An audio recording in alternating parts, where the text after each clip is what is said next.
로마서 8장 35절 누가 우리를 그리스도의 사랑에서 끊으리요? 환난이나 공고나 박해나 기근이나 적신이나 위험이나 칼이랴.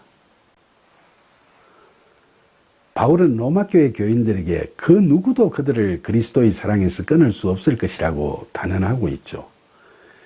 그는 환난이나 공고, 박해나 기근, 적신이나 위험이나 칼 같은 어려운 상황들을 예로 들면서 그 어떤 상황에서도 예수 그리스도는 두려움을 떨쳐주시고 우리들을 지켜주신다고 이야기하죠. 여기서 환난은 고난과 같은 뜻이고, 공고는 정신적 고통, 박해는 심한 핍박, 기근은 굶주림, 적신은 헐벗음을 의미하고, 그리고 칼은 폭력을 상징하고 있죠. 우리가 예수 그리스도 안에 거하면 성령은 우리가 그런 어떤 어려움도 극복할 수 있도록 도우시고 그리스도의 사랑으로 우리를 품으시고 평강 속으로 인도하신다는 겁니다. 로마서 8장 36절 기록된 바 우리가 종일 주를 위하여 죽임을 당하게 되며 도살당할 양같이 여김을 받았나이다 함과 같으니라. 바울은 당시 교인들이 처한 어려운 상황이 마치 시편 44편 22절에서 이야기하는 상황과 같다고 하면서 이 시를 인용했죠. 그런데 이 상황은 그리스도인으로서의 삶 속에서 교인들이 겪는 갖가지 고초를 모두 이야기하는 거죠.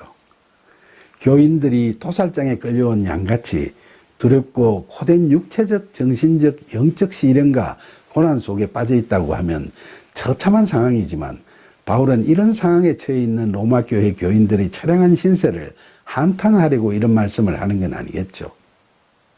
마치 자신의 신앙 고백과 같은 바울의 확신에 찬 단호한 선언이 계속 이어집니다.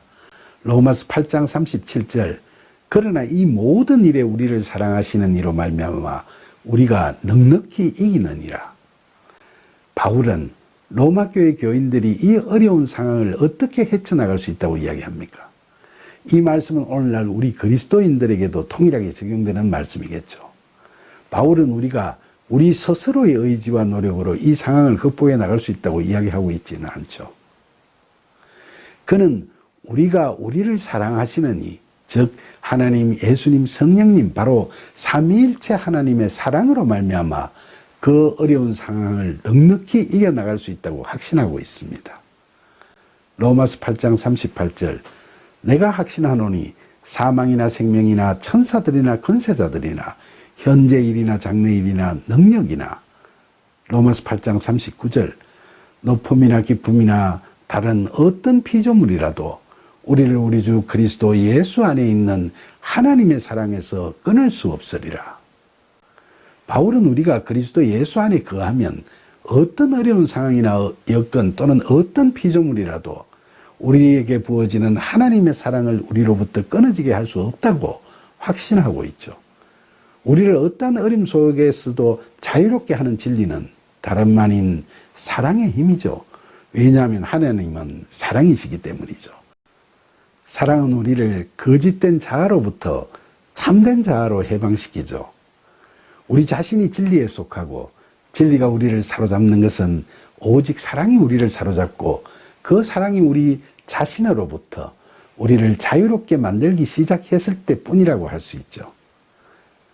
하나님의 아가페 사랑은 위에서 아래로 내려가는 사랑, 자기 희생의 사랑, 사랑받을 사람의 빈부귀천이나 조건에 개의하지 않는 사랑, 그리고 사랑받을 만한 가치가 없다고 말하는 사람을 가치 있는 사람으로 만드시는 창조적인 사랑이죠. 아가페 사랑은 타자의 가변적인 특성들에 상관없이 타자를 무조건적으로 긍정한다는 점에서 인간에 대한 하나님의 사랑인 거죠. 아가페는 타자를 그의 저항이나 반항에도 불구하고 받아들이죠. 아가페는 어떤 고통과 고난을 받을지라도 타자를 용서합니다. 아가페는 타자의 개인적인 완성을 추구하죠. 하나님과 아가페는 서로 다른 실제가 아니죠. 하나님은 아가페 사랑의 존재이며 하나님의 무한한 존재의 힘은 무한한 사랑의 힘이라고도 할 수 있죠. 따라서 하나님의 사랑, 즉 아가페는 모든 인간을 하나님 자신에게로 이끌어가고 모든 인간을 존재 자체의 힘과 결합시킴으로써 그들을 구원한다고 할 수 있죠. 그러나 아가페는 현실적으로는 실존의 조건 하에서 나타난 하나님의 사랑의 현현, 즉 그리스도 예수의 현현 속에서만 나타나 있는 거죠. 그래서 우리는 그리스도 예수 안에 거할 때 비로소 하나님의 사랑을 느낄 수 있고 향유할 수 있는 겁니다. 때로는 우리의 삶이 남들보다 너무 힘들어 하나님이 믿고 원망스러울 때도, 때로는 우리의 간절한 기도에도 불구하고 하나님께서는 침묵하고 계시는 것처럼 보여 서럽고 외롭고 답답할 때도, 때로는 우리가 하나님을 멀리하고 말씀을 외면해서 하나님을 서운하게 할 때에도, 그 모든 것이 우리가 그리스도 안에 거하지 못하고 집 나간 탕자처럼 뛰쳐나와 버려서 그런 거지, 하나님께서는 변함없이 우리를 사랑으로 지켜보시고 기다리고 계시죠.